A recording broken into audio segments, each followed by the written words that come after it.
Hi friends, നിങ്ങൾ ഈ വർഷം SSLC എക്സാം എഴുതാൻ പോവുകയാണോ? ഞാൻ കഴിഞ്ഞ ദിവസം ഒരു ക്ലാസ്സിൽ കുട്ടികളോട് നിങ്ങൾ എത്ര പേർക്ക് SSLCക്ക് ഫുൾ A+ കിട്ടും എന്നൊരു ചോദ്യം ചോദിച്ചു. അപ്പോൾ അതിൽ കൈ വെക്കാൻ വളരെ വളരെ വിഷമാണ് എല്ലാവർക്കും. അപ്പം ഞാൻ ചോദിച്ചു, എന്താ കാരണം, എന്താ കിട്ടാത്തേ എന്ന് ചോദിച്ചപ്പോൾ പലരുടെയും മറുപടി എന്തായിരുന്നു അറിയോ? അറിയില്ല.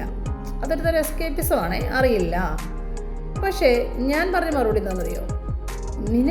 നിന്നെ അറിയത്തില്ലെങ്കിൽ പിന്നെ ആർക്കും അറിയാവുന്നേ അല്ലേ?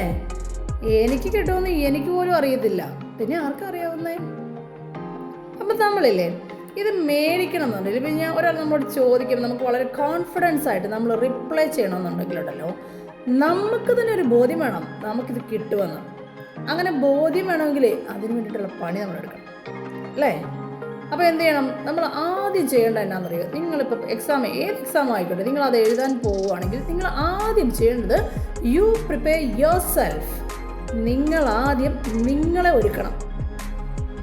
എന്തിനാ? ആ ഫുൾ A+ മേടിക്കാനേ നിങ്ങളാദ്യം നിങ്ങളെ ഒരുക്കണം. നിങ്ങളുടെ മനസ്സിനെ വിശ്വസിപ്പിക്കണം. യു ക്യാൻ ഡു എന്ന് നിങ്ങൾക്കാണ് ആദ്യം ഉറപ്പ് വേണ്ടത്. എന്നിട്ട് എന്ത് ചെയ്യണം?